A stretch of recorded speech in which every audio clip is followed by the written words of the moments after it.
Olá, meus queridos! Hoje vamos mergulhar em um tema que toca profundamente a alma humana e revela aspectos sombrios que muitas vezes ignoramos, por amor, por medo ou por simples desconhecimento. O narcisismo, uma das manifestações mais destrutivas da psique humana quando descontrolada, opera nas sombras, age no silêncio e devasta relacionamentos inteiros sem que muitas vezes percebamos o que está acontecendo. O que você sentiria ao descobrir que todos aqueles pequenos sinais, aquelas sutis manipulações que você justificou ou ignorou, eram na verdade alertas divinos para proteger sua essência? Cristo, em sua infinita sabedoria, nos deixou ensinamentos que, quando interpretados à luz dos conhecimentos psicológicos profundos de Carl Jung, revelam um mapa para identificarmos estas almas feridas que projetam sua dor nos outros. Neste vídeo, vou revelar como o narcisista trabalha silenciosamente para destruir sua autoestima, sua conexão espiritual e sua individualidade. Mais importante, vou mostrar como a sabedoria de Jesus e os insights revolucionários de Jung podem ser a bússola que você precisa para reconhecer estes sinais antes que seja tarde demais. Você já se perguntou por que se sente tão vazio após interagir com certas pessoas? Por que suas conquistas parecem diminuir na presença delas? Por que suas certezas se transformam em dúvidas após uma simples conversa? Se estas perguntas ressoam em seu coração, este é o momento de despertar para uma verdade que pode transformar completamente sua jornada. A destruição silenciosa perpetrada pelo narcisista é como uma erosão lenta e imperceptível, semelhante à água que, gota a gota, esculpe até mesmo a rocha mais sólida. O narcisista trabalha pacientemente, instalando dúvidas, medos e inseguranças na psique de suas vítimas.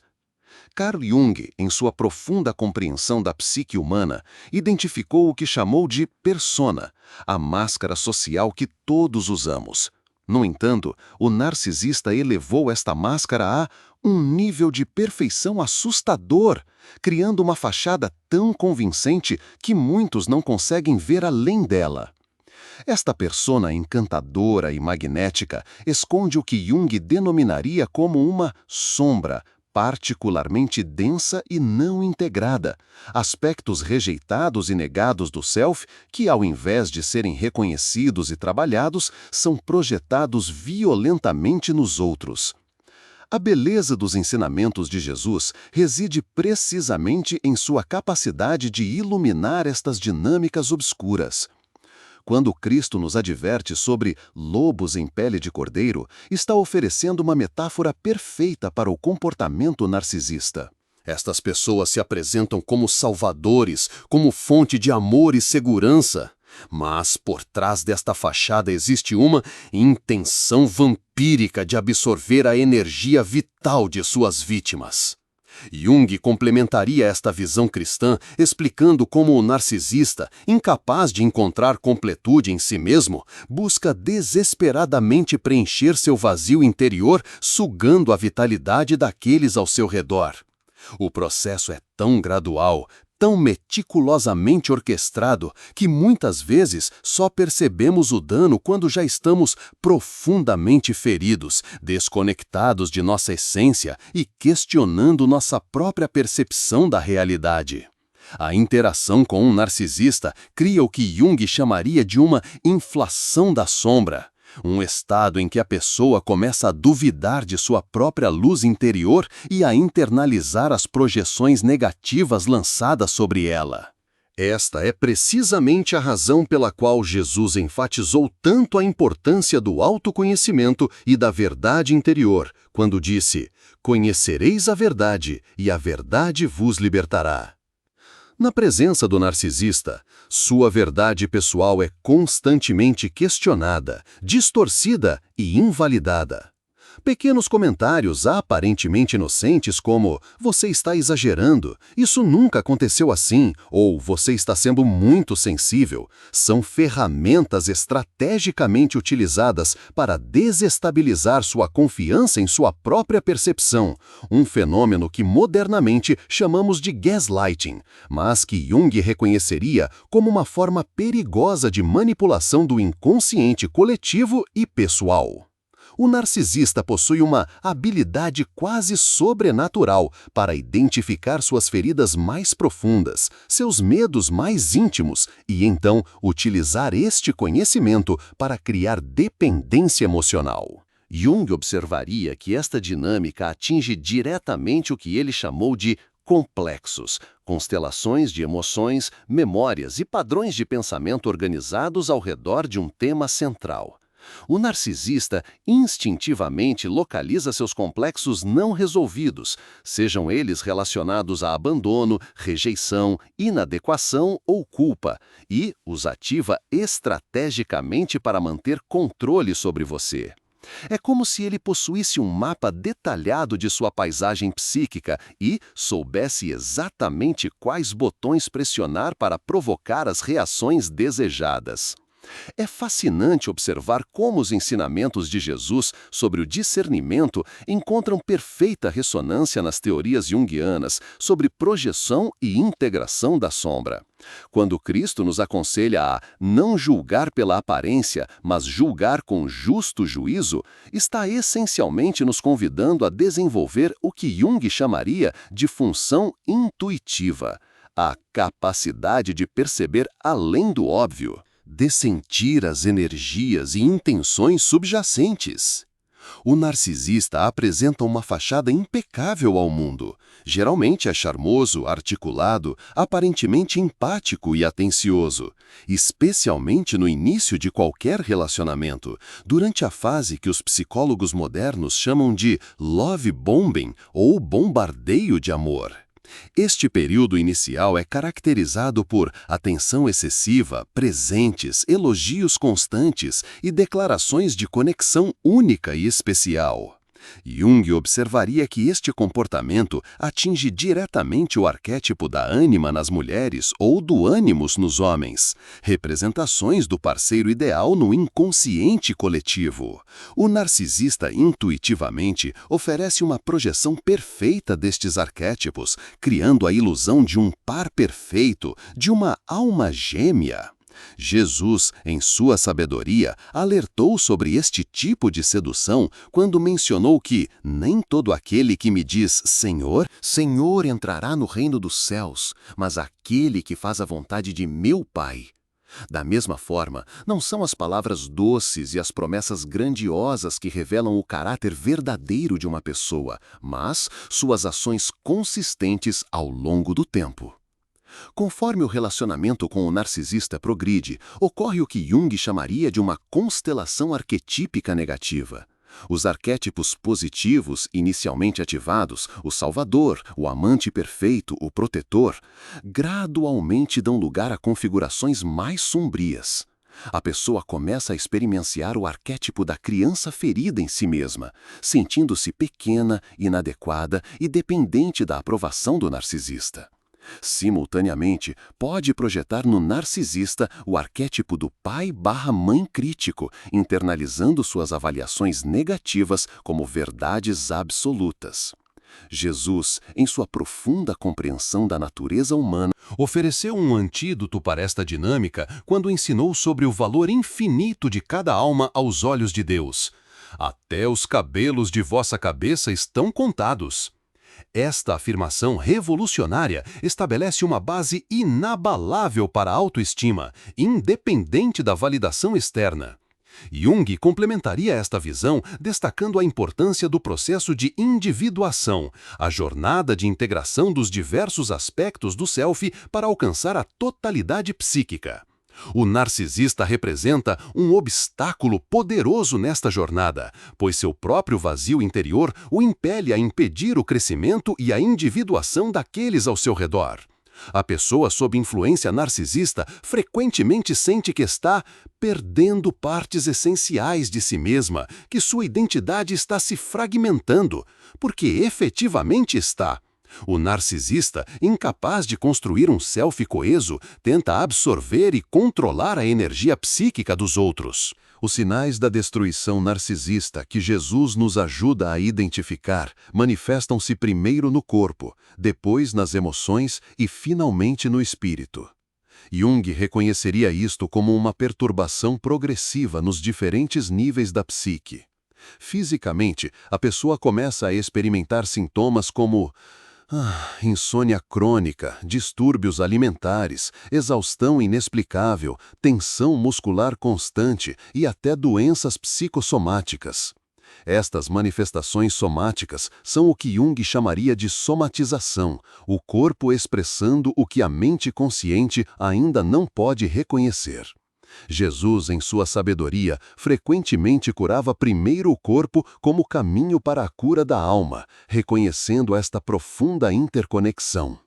Emocionalmente, a vítima do narcisismo experimenta uma montanha-russa devastadora. Períodos de euforia quando recebe aprovação, seguidos por profunda ansiedade e depressão quando esta é retirada. Desespero. Esta instabilidade emocional cria um padrão de dependência semelhante aos momentos de validação para aliviar o sofrimento da rejeição.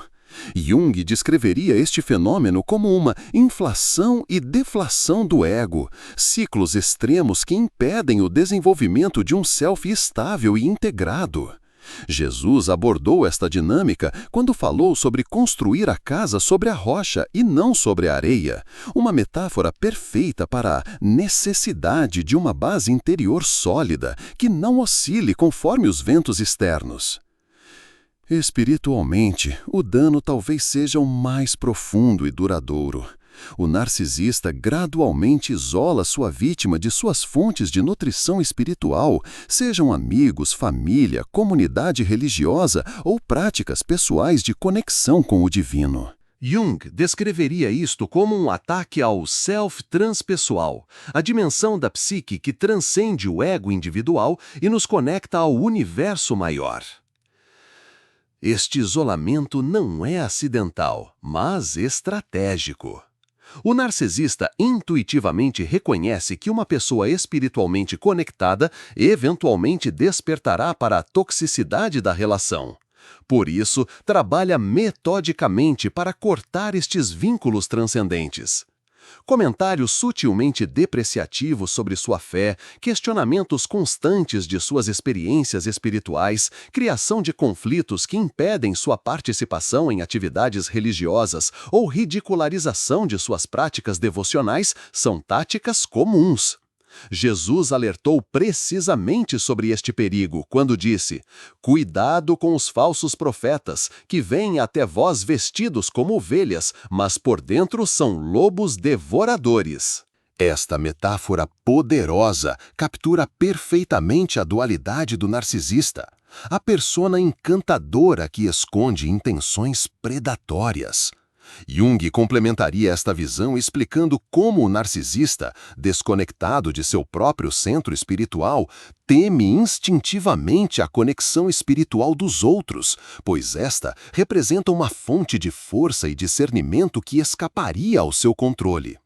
A sombra é um conceito central na psicologia junguiana que encontra paralelos notáveis nos ensinamentos de Jesus.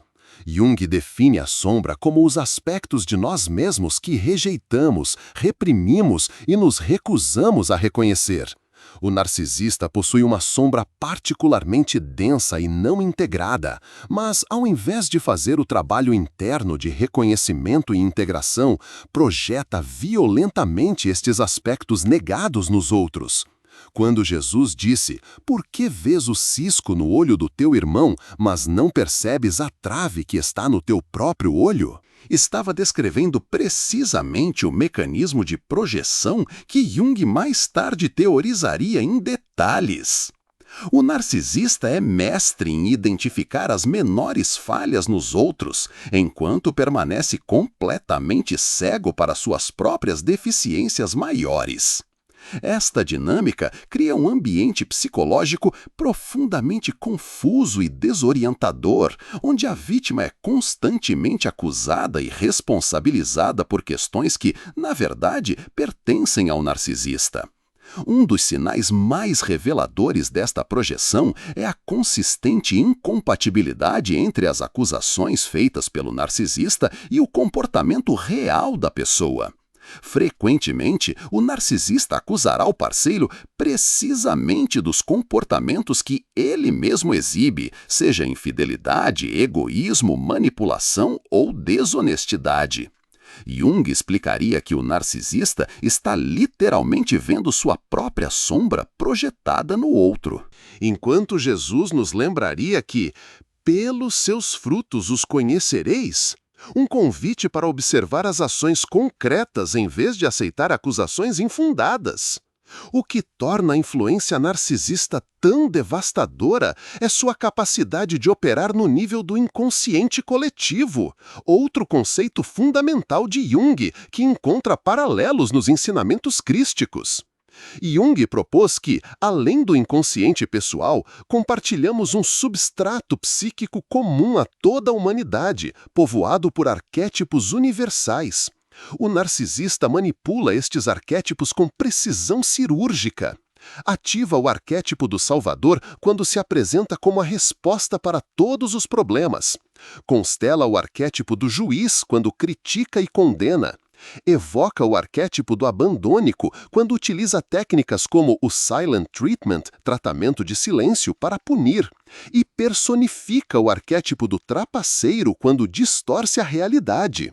Jesus, em sua sabedoria, frequentemente alertou sobre estas manifestações arquetípicas negativas, especialmente quando confrontou os fariseus por sua hipocrisia e manipulação espiritual.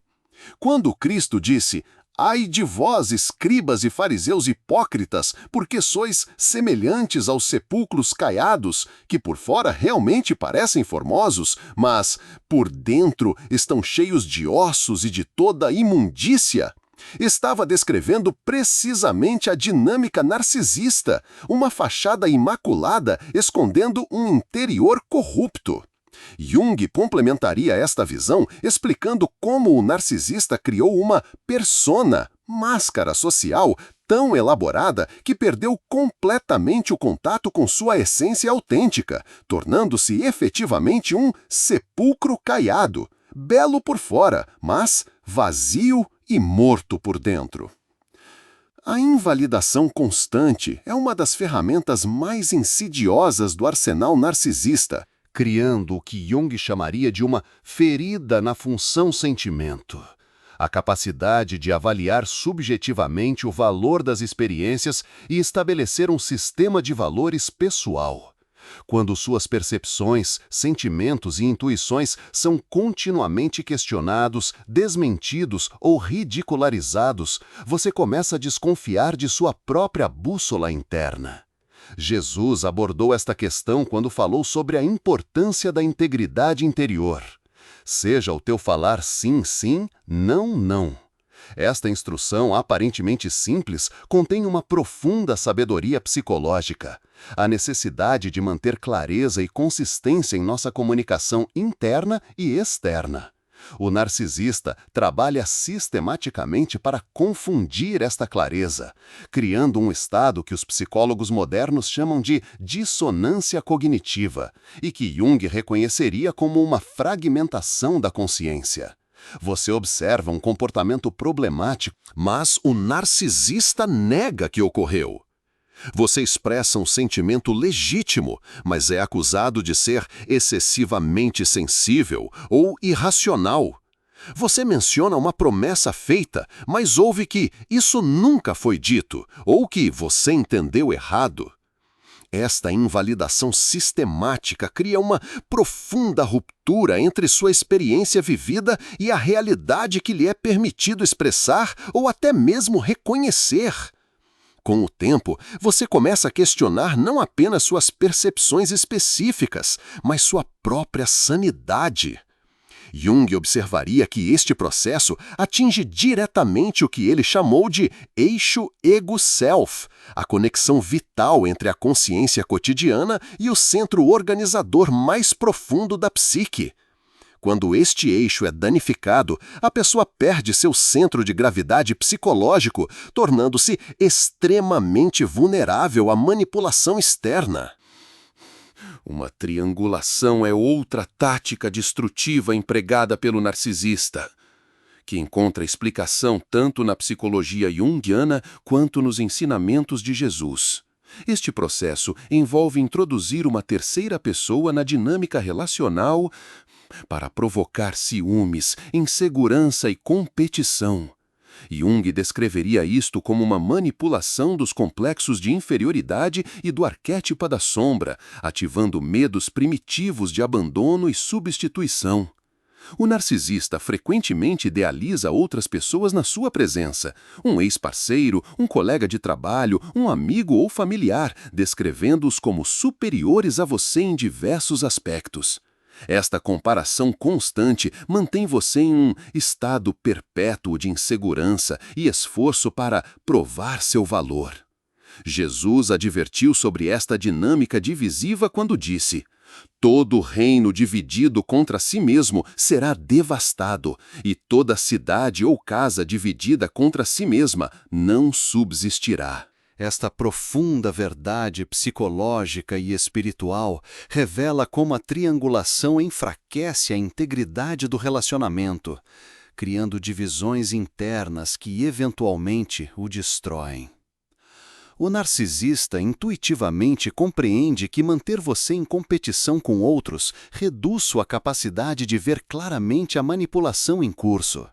Enquanto sua energia está direcionada para vencer estas comparações desfavoráveis, você tem menos recursos psíquicos disponíveis para questionar a dinâmica tóxica fundamental. Jung observaria que este processo explora o que ele chamou de complexo de poder, o impulso primitivo de estabelecer dominância hierárquica. Ao ativar este complexo, o narcisista mantém todos ao seu redor em um ferroso estado de desbalanceamento emocional e dependência psicológica. O ciclo de idealização, desvalorização e descarte é talvez o padrão mais distintivo do abuso narcisista, representando o que Jung descreveria como uma distorção patológica do processo arquetípico de morte e renascimento. Na fase de idealização, o narcisista o coloca num pedestal, inundando-o com atenção, elogios e promessas de um futuro perfeito. Esta fase atinge diretamente o que Jung chamaria de ânima ou ânimos, as imagens internas do parceiro ideal no inconsciente. O narcisista, intuitivamente, oferece uma projeção perfeita destes arquétipos, sarcástico, criando a ilusão de uma conexão profunda e predestinada. Jesus, em sua sabedoria, alertou sobre este tipo de falsa adoração quando disse: "Este povo me honra com os lábios, mas o seu coração está longe de mim." Esta profunda observação captura a essência da idealização narcisista, um comportamento exterior de adoração que mascara uma completa falta de conexão genuína. Inevitavelmente, segue-se a fase de desvalorização, quando o narcisista gradualmente retira sua admiração e começa a criticar precisamente as qualidades que antes exaltava. O que antes era confiança adorável, agora é rotulado como ingenuidade patética.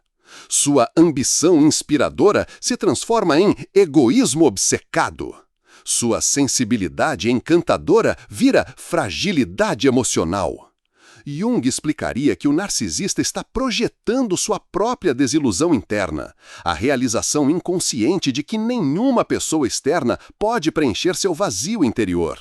Jesus abordou esta dinâmica quando falou sobre construir a casa sobre a rocha e não sobre a areia, uma metáfora para a necessidade de um fundamento sólido que não dependa da aprovação externa flutuante. A fase final deste ciclo devastador é o descarte, quando o narcisista abandona a relação emocional ou fisicamente, muitas vezes de maneira abrupta e cruel. Jung observaria que este comportamento representa uma encenação distorcida do arquétipo da morte e renascimento. O narcisista mata simbolicamente a relação anterior para renascer em uma nova, geralmente já preparada antes do término da atual.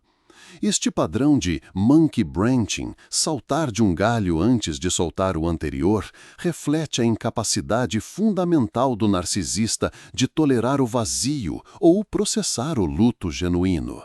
Jesus ofereceu insight sobre esta dinâmica quando disse: "Aquele que procura salvar a sua vida, perdê-la-á." Esta profunda verdade espiritual revela como a tentativa desesperada do narcisista de evitar a dor emocional através de substituições rápidas apenas perpetua seu vazio interno. Para a vítima, o descarte frequentemente vem como um choque devastador, especialmente porque geralmente ocorre após um período de aparente melhoria na relação, o que os terapeutas chamam de falsa reconciliação. Jung reconheceria este padrão como uma manipulação do arquétipo do renascimento, oferecendo falsas esperanças de renovação apenas para intensificar o impacto traumático do abandono subsequente. O narcisista frequentemente retorna após o descarte, iniciando o ciclo novamente, um padrão que Jung descreveria como uma compulsão à repetição, motivada pela busca inconsciente de cura para feridas primordiais que permanecem não reconhecidas e não processadas. A estratégia de hoovering, nome derivado do aspirador Hoover, simbolizando a tentativa de sugar a vítima de volta, é particularmente insidiosa e encontra explicação tanto nos conceitos junguianos quanto nos ensinamentos cristãos. Após o descarte, quando a vítima finalmente começa a recuperar sua autonomia psicológica e espiritual, o narcisista frequentemente reaparece com promessas de mudança, declarações dramáticas de amor ou apelos à compaixão. Jung explicaria que esta tática explora o que ele chamaria de complexo de Salvador, o impulso arquetípico de resgatar e curar o outro. Jesus abordou esta vulnerabilidade humana quando advertiu: "Não deis aos cães o que é santo, nem lanceis aos porcos as vossas pérolas, para que não as pisem com os pés e, voltando-se, vos despedacem." Esta metáfora poderosa oferece uma proteção espiritual contra o padrão de hoovering, lembrando-nos que oferecer repetidamente nossa energia, compaixão e esperança a alguém que demonstrou desrespeito consistente por estes dons sagrados não é virtude, mas autossabotagem. O narcisista frequentemente retorna não porque tenha mudado ou porque valorize genuinamente a relação, mas porque perdeu uma fonte de suprimento narcisista, a atenção, admiração e energia que extraía de você.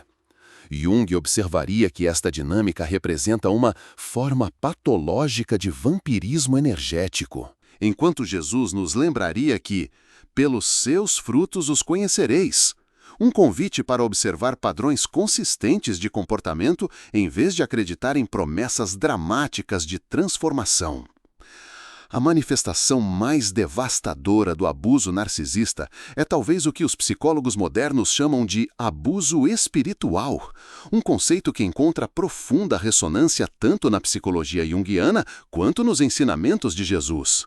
O narcisista frequentemente se apresenta como superior moralmente, usando linguagem carregada de julgamento e condenação. Pode citar textos religiosos seletivamente para justificar seu comportamento controlador ou para induzir culpa. Pode posicionar-se como intermediário entre você e o divino, sugerindo que sua conexão espiritual depende de sua aprovação ou orientação. Jung identificaria isto como uma inflação patológica do arquétipo do velho sábio ou da grande mãe, o narcisista posicionando-se como autoridade espiritual definitiva. Jesus reservou algumas de suas críticas mais severas precisamente para este tipo de manipulação espiritual, quando confrontou os líderes religiosos de seu tempo. Ai de vós, escribas e fariseus hipócritas, pois que fechais o reino dos céus diante dos homens, vós mesmos não entrais, nem deixais entrar os que estão entrando. Esta denúncia poderosa revela como o narcisista não apenas danifica sua própria conexão espiritual através de sua hipocrisia, mas ativamente trabalha para impedir a conexão espiritual autêntica dos outros, que representaria uma ameaça ao seu controle. Um sinal particularmente revelador deste abuso espiritual é a inconsistência entre as exigências morais impostas a você e o comportamento do próprio narcisista. Você é chamado a um padrão impossível de perfeição, perdão infinito e sacrifício, enquanto o narcisista permite-se falhas, ressentimentos e autoindulgência. Jung descreveria isto como uma sombra religiosa não integrada, a projeção de ideais espirituais não realizados sobre o outro, enquanto Jesus alertou: não julgueis, para que não sejais julgados, porque com o juízo com que julgardes sereis julgados, e com a medida com que tiverdes medido, vos hão de medir a vós. A recuperação da influência narcisista exige o que Jung chamaria de uma jornada de individuação, o processo de integração psíquica que leva à totalidade do self. Este caminho encontra paralelo perfeito nos ensinamentos de Jesus sobre morte e ressurreição, a necessidade de permitir que velhos padrões, identidades e apegos morram para que uma nova vida possa emergir. Confiante. O primeiro passo nesta jornada é o reconhecimento da realidade do abuso, muitas vezes o mais difícil devido ao extenso gaslighting e invalidação. Jung chamaria isto de confronto com a sombra, a disposição de ver verdades dolorosas que foram negadas. Jesus abordou esta necessidade quando disse: conhecereis a verdade e, rouposa, a verdade vos libertará. Uma afirmação revolucionária sobre o poder transformador da realidade não distorcida. O segundo passo envolve o luto. Permitir-se sentir plenamente a dor da traição, perda e desilusão. Jung enfatizaria a importância crucial deste estágio emocional, enquanto Jesus validaria a expressão autêntica do sofrimento em seu próprio exemplo no jardim do Getsêmani e na cruz. O terceiro passo é o estabelecimento de limites firmes, físicos, emocionais e espirituais. Jung descreveria isto como a reconstrução do continente psíquico danificado pelo abuso. Enquanto Jesus ofereceu o modelo perfeito de limites saudáveis em suas interações, sabendo quando engajar e quando retirar-se, quando responder e quando manter silêncio estratégico. O quarto passo na recuperação envolve a reconstrução da identidade. Redescobrir quem você é, além das definições impostas pelo narcisista. Jung chamaria isto de recuperação da persona autêntica e fortalecimento do eixo eu-self, enquanto Jesus ofereceu a base para esta redescoberta quando afirmou nosso valor intrínseco como filhos amados de Deus. O quinto passo é a reintegração dos aspectos fragmentados do self. Reunir as partes de sua personalidade, dons, paixões e potenciais que foram negados, reprimidos ou distorcidos durante o relacionamento abusivo. Jung descreveria isto como a recuperação das funções psíquicas negligenciadas. Enquanto Jesus ilustrou este processo em suas parábolas sobre buscar a ovelha perdida e a moeda perdida, metáforas poderosas para a recuperação dos aspectos perdidos do self. O sexto passo envolve o perdão, não como uma absolvição prematura que nega a realidade do abuso, mas como um processo gradual de libertação do poder que o abusador continua exercendo através do ressentimento e amargura.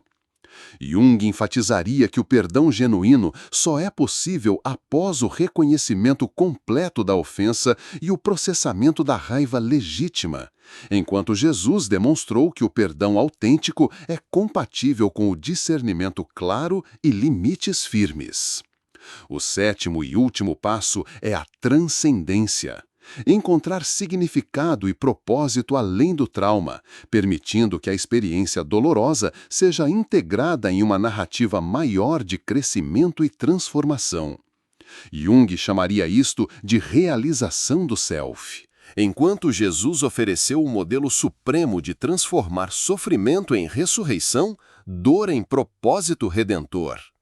A sabedoria combinada de Jesus e Jung nos oferece não apenas ferramentas para identificar e escapar da influência narcisista, mas também um mapa para a cura e reconstrução completa.